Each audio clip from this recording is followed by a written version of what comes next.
ओम शांति 3 मार्च 2025 प्रातः मुरली शिव भगवानकर मधुर महावाक्य। शिव बाबा कहते मिठे बचे यही बेहदर नाटक को सदा सर्वदा स्मृति रे रखिले असरंती खुशी रहिब। यही नाटक रे जो माने बहुत भल पुरुषार्थी एवं अनन्य अटंती सेमानकर पूजा मध्य अधिक होइथाए। यही बेहदर नाटक को सदा सर्वदा स्मृति रे रखिले असरंती खुशी रहिब। यही नाटक रे जो माने बहुत भल पुरुषार्थी एवं अनन्य अटंती सेमानकर पूजा मध्य अधिक होइथाए। प्रश्न केउं स्मृति दुनियार सबु दुखरु मुक्त करि देइथाए एवं सदा सर्वदा हर्षित रहिबार उपाय कौन? केउं स्मृति दुनियार सबु दुखरु मुक्त करि देइथाए एवं सर्वदा हर्षित रहिबार उपाय कौन? उत्तर सर्वदा स्मृति रहू कि एबे आमे भविष्यतर नुआ दुनिया को जाउछु। भविष्यतरे मिलिबाकु जाउथिबा खुशीर स्मृति रे रहिबा द्वारा वर्तमानर दुख भूली होइजिब। यही विघ्नर दुनिया रे विघ्न तो निश्चित आसिब, किंतु जदि स्मृति रे रहिब जे यही दुनिया रे मु आउ अल्प दिन रहिबी तेबे सर्वदा हर्षित होई रहिब। गीत जागे सजनिया जागे। ओम शांति। यही गीत बहुत प्रेरणादायी अटे। गीत सुनिबा द्वारा ही उपरु आरंभ करी 84 जन्मर रहस्य बुद्धि रे आसी जाउछि। एक कथा मध्य पिलामानकु बुझाई दिया जाइछि जे तुमे जेतबळे उपरु आसुछ तेबे भाया सूक्ष्मलोक होई आसुनाह। एबे भाया सूक्ष्मलोक होई जीव। सूक्ष्मलोक विषय रे बाबा एबे ही बुझाउछन्ति। सत्ययुग त्रेतारे यही ज्ञानर कथा मध्य रहिब नाही, ना कौनसी चित्र आदि रहिब। भक्ति मार्ग रे तो असंख्य चित्र आदि रहिछि। देवी मानकर पूजा मध्य बहुत हेउछि। दुर्गा काली सरस्वती तो जणे ही अटंती, किंतु अनेक गुड़िए नाम रखी देइछन्ति। जिए भल पुरुषार्थ करुथिबे अनन्य होइथिबे तांकर पूजा मध्य अधिक हेब। तुमे जानिछ आमे ही पूज्यरु पुजारी होई बाबांकर एवं निजर पूजा करुछु। यही ब्रह्मा बाबा मध्य नारायणकर पूजा करुथिले। यह केते आश्चर्यजनक खेल अटे। जेपरि नाटक देखिबा द्वारा खुशी मिलिथाए सेहीपरि यह मध्य बेहदर नाटक अटे, किंतु यहाकु केही भी जानि नाहंती। तुम बुद्धि रे एबे सारा ड्रामार रहस्य रहिछि। यही दुनिया रे केते असरंती दुख रहिछि। तुमे जानिछ एबे बाकी आउ अल्प समय रहिछि। आमे नुआ दुनिया को जिबा। अंतर मनरे भविष्यतर खुशी रहिले ताहा यही दुख को भुलाई देइथाए। बाबांक पाखकु चिठी लिखुछन्ति, बाबा बहुत विघ्न पड़ुछि, क्षति हेउछि। बाबा कहउछन्ति किछि भी विघ्न आसु, आज लक्षपति अछ काली दरिद्र होई जाउछ। तुमको तो भविष्यतर खुशी रे रहिबार अछि ना। एहा हेउछि रावणर आसुरी दुनिया। चालू चालू कौनसी ना कौनसी विघ्न पड़िब। यही दुनिया बाकी अल्प दिन रहिछि। पुणी आमे असरंती सुखर दुनिया को जिबा। ब्रह्मा बाबा कहउछन्ति ना, काली श्यामल थिली, गाँर पिला थिली, एबे बाबा आमको ज्ञान देई गोरा करुछन्ति। तुमे जानिछ बाबा बीज रूप अटंती, सत्य ओ चैतन्य अटंती। तांकु सुप्रीमे आत्मा कहा जाउछि। से सर्वोच्च स्थानर निवासी अटंती, पुनर्जन्म रहित अटंती। आमे समस्ते जन्म मरण चक्र रे आसुछे, किंतु से विशेष कर्तव्य पाई रहिछन्ति। तांकु तो अंत समय रे आसी समस्तंकर सद्गति करिबार अछि। तुमे भक्ति मार्ग रे जन्म जन्मांतर गायन करी आसीछ। बाबा आपण आसिले आमे आपणकर ही होइजिबु। मोर तो एकमात्र बाबा अछन्ति, अन्य केही नाहंती। आमे बाबांक साथी रे ही जीवु। यह हेउछि दुखर दुनिया। ଭାରତ କେତେ ଗରିବ ଅଟେ। ବାବା କହୁଛନ୍ତି ମୁଁ ଭାରତକୁ ହିଁ ସାହୁକାର କରାଇଥିଲି, ପୁଣି ରାବଣ ନକ କରିଦେଇଛି। ଏବେ ତୁମେ ପିଲାମାନେ ବାବାଙ୍କ ସମ୍ମୁଖରେ ବସିଛ। ଗୃହସ୍ଥ ବ୍ୟବହାରରେ ମଧ୍ୟ ବହୁତ ରହୁଛନ୍ତି। ସମସ୍ତଙ୍କୁ ତ ଏଠାରେ ରହିବାର ନାହିଁ। ଗୃହସ୍ଥ ବ୍ୟବହାରରେ ରୁହ, ଭଲେ ରଙ୍ଗୀନ କପଡ଼ା ପିନ୍ଧ। କିଏ କହୁଛି ଧଳା କପଡ଼ା ପିନ୍ଧିବାକୁ? ବାବା କେବେ କାହାକୁ ଧଳା ପୋଷାକ ପିନ୍ଧିବାକୁ କହିନାହାନ୍ତି। ତୁମକୁ ରଙ୍ଗୀନ ଭଲ ଲାଗୁନାହିଁ, ତେଣୁ ଧଳା ବସ୍ତ୍ର ପିନ୍ଧୁଛ। ଯଦିଓ ଏଠାରେ ତୁମେ ଧଳା ବସ୍ତ୍ର ପିନ୍ଧି ରହୁଛ, କିନ୍ତୁ ଯେଉଁମାନେ ରଙ୍ଗୀନ ବସ୍ତ୍ର ପିନ୍ଧୁଛନ୍ତି, ରଙ୍ଗୀନ ଡ୍ରେସରେ ମଧ୍ୟ ଅନେକଙ୍କର କଲ୍ୟାଣ କରିପାରିବେ। ମାତାମାନେ ନିଜର ପତିଙ୍କୁ ମଧ୍ୟ ବୁଝାଉଛନ୍ତି, ଭଗବାନ ଉବାଚ, ପବିତ୍ର ହେବାକୁ ପଡ଼ିବ। ଦେବତାମାନେ ପବିତ୍ର ଅଟନ୍ତି, ସେଥିପାଇଁ ତ ତାଙ୍କ ପାଖରେ ମୁଣ୍ଡ ନୁଆଉଛନ୍ତି। ପବିତ୍ର ହେବା ତ ଭଲ କଥା ଅଟେ ନା। ଏବେ ତୁମେ ଜାଣୁଛ ସୃଷ୍ଟିର ଅନ୍ତ ହେବ। ଅଧିକ ଧନ କ'ଣ କରିବ? ଆଜିକାଲି କେତେ ଡକାୟତି ହେଉଛି, କେତେ ଲାଞ୍ଚ ଆଦି ନେଉଛନ୍ତି। ବର୍ତ୍ତମାନ ସମୟ ପାଇଁ ଗାୟନ ରହିଛି। କାହାର ମାଟି ତଳେ ଦବି ରହିଲା, ତାଙ୍କର ହିଁ ସଫଳ ହେବ ଯିଏ ଭଗବାନଙ୍କ ନାମରେ ଖର୍ଚ୍ଚ କରିବେ। ଭଗବାନ ତ ଏବେ ସମ୍ମୁଖରେ ଅଛନ୍ତି। ବୁଦ୍ଧିମାନ ସନ୍ତାନମାନେ ନିଜର ସବୁକିଛି ଭଗବାନଙ୍କ ନାମରେ ସଫଳ କରିଦେଉଛନ୍ତି। ସବୁ ମନୁଷ୍ୟ ତ ନିଜେ ପତିତ ଓ ଦାନ ମଧ୍ୟ ପତିତମାନଙ୍କୁ ହିଁ କରୁଛନ୍ତି। ଏଠାରେ ତ ପୁଣ୍ୟ ଆତ୍ମାମାନଙ୍କର ଦାନ ଗ୍ରହଣ କରିବାକୁ ପଡ଼ିବ। ବ୍ରାହ୍ମଣମାନଙ୍କ ଛଡ଼ା ଆଉ କାହା ସହିତ କୌଣସି ସମ୍ପର୍କ ନାହିଁ। ତୁମେମାନେ ହେଉଛ ପୁଣ୍ୟ ଆତ୍ମା, ତୁମେ ପୁଣ୍ୟର କାମ ହିଁ କରୁଛ। ଏହି ଘର ଆଦି ତିଆରି ହେଉଛି, ସେଠାରେ ମଧ୍ୟ ତୁମେ ହିଁ ରହିବ। ପାପର ତ କୌଣସି କଥା ହିଁ ନାହିଁ। ଯାହା କିଛି ପଇସା ଅଛି, ଭାରତକୁ ସ୍ୱର୍ଗ କରିବା ପାଇଁ ଖର୍ଚ୍ଚ କରୁଛନ୍ତି।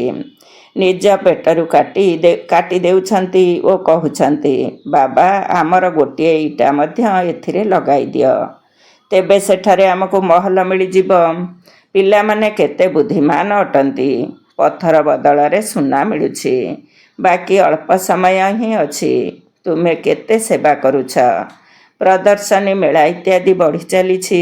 କେବଳ କନ୍ୟାମାନେ ଯୋଗ୍ୟ ହୋଇଯାଆନ୍ତୁ। କିନ୍ତୁ କନ୍ୟାମାନେ ବେହଦ ବାବାଙ୍କର ହେଉନାହାନ୍ତି, ମୋହ ଛାଡ଼ୁନାହାନ୍ତି। ବାବା କହୁଛନ୍ତି, ମୁଁ ତୁମକୁ ସ୍ୱର୍ଗକୁ ପଠାଇଥିଲି, ଏବେ ପୁନର୍ବାର ତୁମକୁ ସ୍ୱର୍ଗକୁ ଯିବା ପାଇଁ ପ୍ରସ୍ତୁତ କରୁଛି। ଯଦି ଶ୍ରୀମତକୁ ପାଳନ କରିବ, ତେବେ ଉଚ୍ଚ ପଦ ପାଇବ। ଏକଥା ଆଉ କେହି ବୁଝାଇ ପାରିବେ ନାହିଁ। ସାରା ସୃଷ୍ଟିର ଚକ୍ର ତୁମର ବୁଦ୍ଧିରେ ଅଛି। ମୂଳବତନ, ସୂକ୍ଷ୍ମବତନ ଓ ସ୍ଥୂଳବତନ। ବାବା କହୁଛନ୍ତି, ପିଲାମାନେ ସ୍ୱଦର୍ଶନ ଚକ୍ରଧାରୀ ହୁଅ, ଅନ୍ୟମାନଙ୍କୁ ମଧ୍ୟ ବୁଝାଇ ଚାଲ। ଏହି ଧନ୍ଦା ଦେଖ କିପରି। ନିଜକୁ ମଧ୍ୟ ଧନବାନ ସ୍ୱର୍ଗର ମାଲିକ ହେବାକୁ ପଡ଼ିବ, ଅନ୍ୟମାନଙ୍କୁ ମଧ୍ୟ କରାଇବାକୁ ହେବ। ବୁଦ୍ଧିରେ ଏହା ହିଁ ରହିବା ଉଚିତ। କାହାକୁ କିପରି ରାସ୍ତା ବତାଇବୁ। ଡ୍ରାମା ଅନୁସାରେ ଯାହା ବିତିଗଲା, ତାହା ହେଉଛି ଡ୍ରାମା। ସେକେଣ୍ଡକୁ ସେକେଣ୍ଡ ଯାହା ହୋଇଚାଲିଛି, ତାକୁ ଆମେ ସାକ୍ଷୀ ହୋଇ ଦେଖୁଛୁ। ପିଲାମାନଙ୍କୁ ବାବା ଦିବ୍ୟ ଦୃଷ୍ଟି ଦ୍ୱାରା ସାକ୍ଷାତକାର ମଧ୍ୟ କରାଉଛନ୍ତି। ଆଗକୁ ଗଲେ ତୁମେ ବହୁତ ସାକ୍ଷାତକାର କରିବ। ମନୁଷ୍ୟ ଦୁଃଖରେ ତ୍ରାହି ତ୍ରାହି କରିବେ, ତୁମେ ଖୁସିରେ ତାଳି ବଜାଉଥିବ। ଆମେ ମନୁଷ୍ୟରୁ ଦେବତା ହେଉଛୁ, ତେବେ ନିଶ୍ଚିତ ନୂଆ ଦୁନିଆ ଦରକାର। ସେଥିପାଇଁ ଏହି ବିନାଶ ଅପେକ୍ଷା କରି ରହିଛି। ଏହା ତ ଭଲ କଥା ଅଟେ ନା। ଲୋକମାନେ ଭାବୁଛନ୍ତି ପରସ୍ପର ସହିତ ଲଢ଼େଇ ନ ହେଉ, ଶାନ୍ତି ହୋଇଯାଉ, ବାସ୍। କିନ୍ତୁ ଏହା ତ ଡ୍ରାମାରେ ନିର୍ଦ୍ଧାର୍ଯ୍ୟ ରହିଛି। ଦୁଇ ମାଙ୍କଡ଼ ଲଢ଼ିଲେ, ଲହୁଣୀ ମଝିରେ ତୃତୀୟ ଜଣକୁ ମିଳିଗଲା। ତେଣୁ ଏବେ ବାବା କହୁଛନ୍ତି, ମୋତେ ମନେ ପକାଅ ଏବଂ ସମସ୍ତଙ୍କୁ ରାସ୍ତା ବତାଅ। ତୁମର ରହିବା ଏବଂ ଖାଇବା ମଧ୍ୟ ସାଧାରଣ ହେବା ଉଚିତ। କେବେ କେବେ ପିଲାମାନଙ୍କୁ ଭଲ ଖାଇବା ପିଇବାକୁ ଦେଇ ଖୁସି ମଧ୍ୟ କରାଯାଏ। ଯେଉଁ ଭଣ୍ଡାରରୁ ଖାଉଛନ୍ତି, କହୁଛନ୍ତି, ବାବା ଏସବୁ ଆପଣଙ୍କର ଅଟେ। ବାବା କହୁଛନ୍ତି, ଟ୍ରଷ୍ଟି ହୋଇ ଗୃହସ୍ଥକୁ ସମ୍ଭାଳି ଚାଲ। ପିଲାମାନେ କହୁଛନ୍ତି, ବାବା ସବୁକିଛି ଆପଣଙ୍କର ଦାନ ଅଟେ। ଭକ୍ତି ମାର୍ଗରେ କେବଳ କଥାକୁ ମାତ୍ର କହୁଥିଲେ। ଏବେ ମୁଁ ତୁମକୁ କହୁଛି, ଟ୍ରଷ୍ଟି ବା ନିମିତ୍ତ ହୁଅ। ଏବେ ମୁଁ ସମ୍ମୁଖରେ ଅଛି। ମୁଁ ମଧ୍ୟ ଟ୍ରଷ୍ଟି ହୋଇ ପୁଣି ତୁମକୁ ଟ୍ରଷ୍ଟି କରୁଛି। ଯାହା କିଛି କରୁଛ ବାବାଙ୍କୁ ପଚାରିକି କର। ବାବା ପ୍ରତ୍ୟେକ କଥାରେ ରାୟ ଦେବେ। ବାବା ଘର ତିଆରି କରିବୁ, ଏପରି କରିବୁ, ଏଭଳି ପଚାରିଲେ ବାବା କହିବେ କରିପାର। ବାକି ପାପ ଆତ୍ମାମାନଙ୍କୁ ପଇସା ପତ୍ର ଦିଅ ନାହିଁ। କନ୍ୟା ଯଦି ଜ୍ଞାନରେ ନ ଚାଲୁଛି, ବିବାହ କରିବାକୁ ଚାହୁଁଛି, ତେବେ କ'ଣ କରିପାରିବ? ବାବା ତ ବୁଝାଉଛନ୍ତି ତୁମେ କାହିଁକି ଅପବିତ୍ର ହେଉଛ, କିନ୍ତୁ କାହାର ଭାଗ୍ୟରେ ନଥିଲେ ପତିତ ହୋଇଯାଉଛନ୍ତି। ଅନେକ ପ୍ରକାରର ଘଟଣା ମଧ୍ୟ ହେଉଛି। ପବିତ୍ର ରହିଲେ ମଧ୍ୟ ମାୟାର ଥାପଡ଼ ଲାଗିଯାଉଛି, ପତିତ ହୋଇଯାଉଛନ୍ତି। ଅନେକ ପ୍ରକାରର କ୍ଷତି ହେଉଛି। ମାୟା ବଡ଼ ପ୍ରବଳ ଅଟେ। ସିଏ ମଧ୍ୟ କାମର ବଶୀଭୂତ ହୋଇଯାଉଛନ୍ତି। କୁହାଯାଉଛି ଡ୍ରାମାରେ ଯାହା ଥିଲା, ବର୍ତ୍ତମାନ ପର୍ଯ୍ୟନ୍ତ ଯାହା କିଛି ହୋଇଛି କଳ୍ପ ପୂର୍ବରୁ ମଧ୍ୟ ହୋଇଥିଲା। କିଛି ନୂଆ ନୁହେଁ। ଭଲ କାମ କରିବାରେ ମଧ୍ୟ ବିଘ୍ନ ପକାଉଛନ୍ତି। ଏହା ମଧ୍ୟ କିଛି ନୂଆ କଥା ନୁହେଁ। ଆମକୁ ତ ତନ ମନ ଧନ ଦ୍ୱାରା ଭାରତକୁ ନିଶ୍ଚିତ ସ୍ୱର୍ଗ କରିବାକୁ ପଡ଼ିବ। ସବୁକିଛି ବାବାଙ୍କ ଉପରେ ସୁହା କରିବୁ। ତୁମେମାନେ ଜାଣିଛ, ଆମେ ଶ୍ରୀମତ ଅନୁସାରେ ଏହି ଭାରତର ରୁହାନୀ ସେବା କରୁଛୁ। ତୁମ ବୁଦ୍ଧିରେ ଅଛି ଯେ ଆମେ ନିଜର ରାଜ୍ୟ ପୁନର୍ବାର ସ୍ଥାପନ କରୁଛୁ। ବାବା କହୁଛନ୍ତି 3 ପାଦ ଭୂମି ଦେଇ ଏହି ରୁହାନୀ ଡାକ୍ତରଖାନା ସହିତ ବିଶ୍ୱବିଦ୍ୟାଳୟ ସ୍ଥାପନା କର, ଯାହାଦ୍ୱାରା ମନୁଷ୍ୟ ସର୍ବଦା ସୁସ୍ଥ ଓ ଧନଶାଳୀ ହୋଇଯିବେ। 3 ପାଦ ପୃଥିବୀ ମଧ୍ୟ କେହି ଦେଉନାହାନ୍ତି। କହୁଛନ୍ତି ବିକେମାନେ ଯାଦୁ କରିଦେବେ, ଭାଇ ଭଉଣୀ କରିଦେବେ। ତୁମ ପାଇଁ ଡ୍ରାମାରେ ବହୁତ ଭଲ ଯୁକ୍ତି ବା ଉପାୟ ରଖାଯାଇଛି। ଭଉଣୀ ଭାଇ ହେଲେ କୁଦୃଷ୍ଟି ରହିପାରିବ ନାହିଁ। ଆଜିକାଲି ତ ଦୁନିଆ ଏତେ ବିକାରୀ ହୋଇଗଲାଣି ଯେ ସେ କଥା ନ କହିଲେ ଭଲ। ତେଣୁ ଯେପରି ବାବାଙ୍କୁ ଦୟା ଆସୁଛି, ସେହିପରି ତୁମମାନଙ୍କୁ ମଧ୍ୟ ଦୟା ଆସିବା ଦରକାର। ବାବା ଯେପରି ନର୍କକୁ ସ୍ୱର୍ଗ କରାଉଛନ୍ତି, ସେହିପରି ତୁମ ଦୟାଶୀଳ ପିଲାମାନଙ୍କୁ ମଧ୍ୟ ବାବାଙ୍କର ସାହାଯ୍ୟକାରୀ ହେବାକୁ ପଡ଼ିବ। ପଇସା ଥିଲେ ଡାକ୍ତରଖାନା ସହିତ ଏହି ବିଶ୍ୱବିଦ୍ୟାଳୟ ସ୍ଥାପନ କର। ଏଥିରେ ଅଧିକ ଖର୍ଚ୍ଚର ତ କୌଣସି କଥା ହିଁ ନାହିଁ। କେବଳ ଚିତ୍ର ରଖିଦିଅ। ଯିଏ କଳ୍ପ ପୂର୍ବରୁ ଜ୍ଞାନ ନେଇଥିବେ, ତାଙ୍କର ବୁଦ୍ଧିର ତାଲା ଖୋଲିଯିବ। ସେମାନେ ଆସିବାକୁ ଲାଗିବେ। କେତେ ପିଲା ଦୂର ଦୂରରୁ ପଢ଼ିବା ପାଇଁ ଆସୁଛନ୍ତି। ବାବା ଏପରି ମଧ୍ୟ ଦେଖିଛନ୍ତି, ଗୋଟିଏ ଗୋଟିଏ ଗାଁରୁ ରାତିରୁ ଆସିଥାନ୍ତି, ସକାଳୁ ସେଣ୍ଟରରେ ଆସି ଝୋଲି ଭରି କରି ଅର୍ଥାତ୍ ଜ୍ଞାନ ଶୁଣି ଚାଲିଯାଉଛନ୍ତି। ଝୁଲାମୁଣି ମଧ୍ୟ ଏପରି ନ ହେଉ ଯେଉଁଥିରୁ ଜ୍ଞାନ ବହି ଚାଲିଥିବ। ସେମାନେ ପୁଣି କେଉଁ ପଦ ପାଇବେ? ତୁମ ସନ୍ତାନମାନଙ୍କୁ ତ ବହୁତ ଖୁସି ରହିବା ଦରକାର। ବେହଦର ବାବା ଆମକୁ ପଢ଼ାଉଛନ୍ତି ବେହଦର ବର୍ଷା ଦେବା ପାଇଁ। କେତେ ସହଜ ଜ୍ଞାନ! ବାବା ଜାଣିଛନ୍ତି ଯେଉଁମାନେ ବିଲକୁଲ ପଥର ବୁଦ୍ଧି ଅଟନ୍ତି, ତାଙ୍କୁ ପାରସ ବୁଦ୍ଧି କରିବାକୁ ହେବ। ବାବାଙ୍କୁ ତ ବହୁତ ଖୁସି ରହିଥାଏ। ଇଏ ଗୁପ୍ତ ଅଟନ୍ତି ନା? ଜ୍ଞାନ ମଧ୍ୟ ଗୁପ୍ତ ଅଟେ। ମମା ବାବା ଲକ୍ଷ୍ମୀ ନାରାୟଣ ହେଉଛନ୍ତି। ତେବେ ଆମେ କାହିଁକି କମ୍ ପଦ ପାଇବୁ? ଆମେ ମଧ୍ୟ ସେବା କରିବୁ। ତେଣୁ ଏହି ନିଶା ରହିବା ଦରକାର। ଆମେ ଯୋଗବଳ ଦ୍ୱାରା ନିଜର ରାଜଧାନୀ ସ୍ଥାପନ କରୁଛୁ। ଏବେ ଆମେ ସ୍ୱର୍ଗର ମାଲିକ ହେବାକୁ ଯାଉଛୁ। ସେଠାରେ ପୁଣି ଏହି ଜ୍ଞାନ ରହିବ ନାହିଁ। ଏହି ଜ୍ଞାନ ବର୍ତ୍ତମାନ ପାଇଁ ଉଦ୍ଦିଷ୍ଟ। ଆଚ୍ଛା, ମିଠା ମିଠା ଶିଖିଲ ଦେ ସନ୍ତାନମାନଙ୍କ ପ୍ରତି ମାତା ପିତା ବାପଦାଦାଙ୍କର ମଧୁର ସ୍ନେହ ସମ୍ପନ୍ନ ଶୁଭେଚ୍ଛା ଏବଂ ସୁପ୍ରଭାତ। ଆତ୍ମିକ ପିତାଙ୍କର ଆତ୍ମିକ ସନ୍ତାନମାନଙ୍କୁ ନମସ୍ତେ।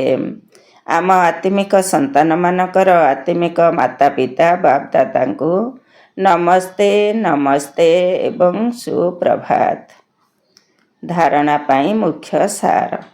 1 ନମ୍ବର, ବୁଦ୍ଧିମାନ ହୋଇ ନିଜର ସବୁକିଛି ଧନିକ ନାମରେ ଅର୍ଥାତ୍ ଈଶ୍ୱରୀୟ ସେବାରେ ସଫଳ କରିବାକୁ ହେବ। ପତିତମାନଙ୍କୁ କୌଣସି ପ୍ରକାରର ଦାନ କରିବାର ନାହିଁ। କେବଳ ବ୍ରାହ୍ମଣମାନଙ୍କ ବ୍ୟତୀତ ଅନ୍ୟ କାହା ସହିତ ସମ୍ପର୍କ ରଖିବାର ନାହିଁ। 2 ନମ୍ବର, ବୁଦ୍ଧି ରୂପକ ଝୁଲାମୁଣିରେ ଏପରି କୌଣସି ଛିଦ୍ର ନଥାଉ ଯାହାଦ୍ୱାରା ସବୁ ଜ୍ଞାନ ବାହାରି ଯାଉଥିବ। ବେହଦର ଅର୍ଥାତ୍ ଅବିନାଶୀ ବାବା ଆମକୁ ବେହଦର ବର୍ଷା ଅର୍ଥାତ୍ ଅବିନାଶୀ ସମ୍ପତ୍ତି ଦେବା ପାଇଁ ପାଠ ପଢ଼ାଉଛନ୍ତି। ଏହି ଗୁପ୍ତ ଖୁସିରେ ରହିବାକୁ ହେବ। ବାବାଙ୍କ ସମାନ ଦୟାଶୀଳ ହେବାକୁ ପଡ଼ିବ। ବରଦାନ। ସମ୍ପନ୍ନତା ଦ୍ୱାରା ସନ୍ତୁଷ୍ଟତାର ଅନୁଭବ କରୁଥିବା ସଦା ହର୍ଷିତ ସଦା ବିଜୟୀ ହୁଅ। ସମ୍ପନ୍ନତା ଦ୍ୱାରା ସନ୍ତୁଷ୍ଟତାର ଅନୁଭବ କରୁଥିବା ସଦା ହର୍ଷିତ ସଦା ବିଜୟୀ ହୁଅ। ଡିଟେଲ୍ସ। ଯିଏ ସର୍ବ ସମ୍ପତ୍ତିରେ ସମ୍ପନ୍ନ ସେ ହିଁ ସଦା ସନ୍ତୁଷ୍ଟ ଅଟେ। ସନ୍ତୁଷ୍ଟତାର ଅର୍ଥ ହେଲା ସମ୍ପନ୍ନତା। ଯେପରି ବାବା ସବୁଥିରେ ସମ୍ପନ୍ନ ଅଟନ୍ତି, ତାଙ୍କର ମହିମାରେ ସାଗର ଶବ୍ଦ କୁହାଯାଉଛି। ସେହିପରି ତୁମେ ପିଲାମାନେ ମଧ୍ୟ ମାଷ୍ଟର ସାଗର ଅର୍ଥାତ୍ ସମ୍ପନ୍ନ ହୁଅ। ତାହା ହେଲେ ସର୍ବଦା ଖୁସିରେ ନାଚିବାକୁ ଲାଗିବ। ତୁମ ଭିତରେ ଖୁସି ବ୍ୟତୀତ ଅନ୍ୟ କିଛି ଆସିପାରିବ ନାହିଁ। ନିଜେ ସମ୍ପନ୍ନ ହୋଇଥିବା କାରଣରୁ କେବେ ବି କାହା ଉପରେ ବିରକ୍ତ ହେବେ ନାହିଁ। କୌଣସି ପ୍ରକାରର ଅଡ଼ୁଆ ପରିସ୍ଥିତି ବା ବିଘ୍ନ ଖେଳ ଭଳି ଅନୁଭବ ହେବ। ସମସ୍ୟାଗୁଡ଼ିକ ମନୋରଞ୍ଜନର ସାଧନ ହୋଇଯିବ। ନିଶ୍ଚୟ ବୁଦ୍ଧି ହୋଇଥିବା କାରଣରୁ ସଦା ହର୍ଷିତ ହୋଇ ରହୁଥିବେ ଏବଂ ବିଜୟୀ ହେଉଥିବେ। ସ୍ଲୋଗାନ। ସମ୍ବେଦନଶୀଳ ପରିସ୍ଥିତି ଗୁଡ଼ିକରେ ବିଚଳିତ ହୁଅ ନାହିଁ। ସେଥିରୁ ଶିକ୍ଷା ଗ୍ରହଣ କରି ନିଜକୁ ପରିପକ୍ୱ କର। ସମ୍ବେଦନଶୀଳ ପରିସ୍ଥିତି ଗୁଡ଼ିକରେ ବିଚଳିତ ହୁଅ ନାହିଁ। ସେଥିରୁ ଶିକ୍ଷା ଗ୍ରହଣ କରି ନିଜକୁ ପରିପକ୍ୱ କର। ଓମ୍ ଶାନ୍ତି।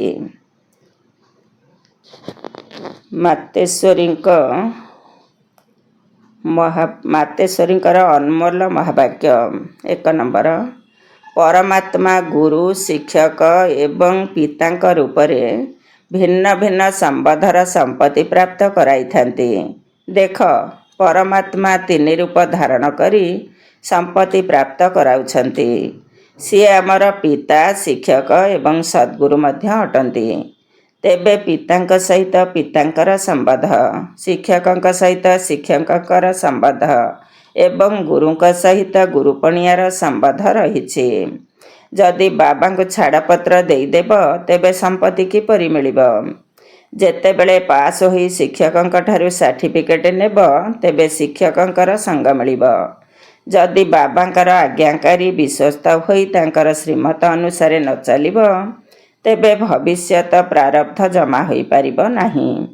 ପୁଣି ସମ୍ପୂର୍ଣ୍ଣ ସଦ୍ଗତି ମଧ୍ୟ ପ୍ରାପ୍ତ କରିପାରିବ ନାହିଁ ଏବଂ ବାବାଙ୍କ ଠାରୁ ପବିତ୍ରତାର ସମ୍ପତ୍ତି ମଧ୍ୟ ନେଇପାରିବ ନାହିଁ। ପରମାତ୍ମା ପ୍ରତିଜ୍ଞା କରୁଛନ୍ତି ଏବଂ କହୁଛନ୍ତି, ଯଦି ତୁମେ ବହୁତ ଭଲ ଭାବରେ ପୁରୁଷାର୍ଥ କରିବ ତେବେ ମୁଁ ତୁମକୁ 100 ଗୁଣା ଫାଇଦା କରାଇଦେବି।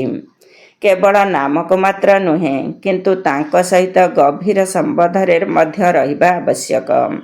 ଅର୍ଜୁନକୁ ମଧ୍ୟ ହୁକୁମ କରିଥିଲେ କି ସମସ୍ତଙ୍କୁ ମାର, କିନ୍ତୁ ନିରନ୍ତର ମୋତେ ମନେ ପକାଅ। ପରମାତ୍ମା ତ ସମର୍ଥ ଅଟନ୍ତି, ସର୍ବଶକ୍ତିମାନ ଅଟନ୍ତି। ସିଏ ନିଜର ପ୍ରତିଜ୍ଞାର ରକ୍ଷା ଅବଶ୍ୟ କରିବେ, କିନ୍ତୁ ସେତେବେଳେ କରିବେ ଯେତେବେଳେ ତୁମେମାନେ ମଧ୍ୟ ତାଙ୍କ ସହିତ ସମ୍ବନ୍ଧ ରକ୍ଷା କରିବ। ଯଦି ଚାରିଆଡ଼ୁ ବୁଦ୍ଧିକୁ ସାଉଁଟି ଆଣି କେବଳ ପରମାତ୍ମାଙ୍କ ସହିତ ଯୋଡ଼ିବ ତେବେ ଯାଇ ସମ୍ପୂର୍ଣ୍ଣ ସମ୍ପତ୍ତି ପ୍ରାପ୍ତ ହେବ। ଆଜିର ଅବ୍ୟକ୍ତ ଇସାରା। ସତ୍ୟତା ଏବଂ ସଭ୍ୟତା ରୂପୀ ସଂସ୍କୃତିକୁ ଆପଣାଅ। 3 ନମ୍ବର। ଜୋଶରେ ଆସି ଯଦି କେହି ସତ୍ୟକୁ ସିଦ୍ଧ କରୁଅଛି ତେବେ ନିଶ୍ଚିତ ରୂପେ ସେଥିରେ କିଛି ନା କିଛି ଅସତ୍ୟ ସମାହିତ ହୋଇ ରହିଛି।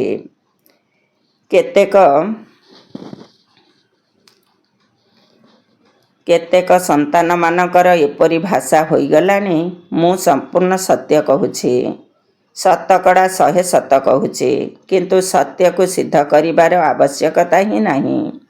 ସତ୍ୟ ଏପରି ସୂର୍ଯ୍ୟ ଯେ ତାହା କେବେ ଲୁଚି ରହିପାରିବ ନାହିଁ।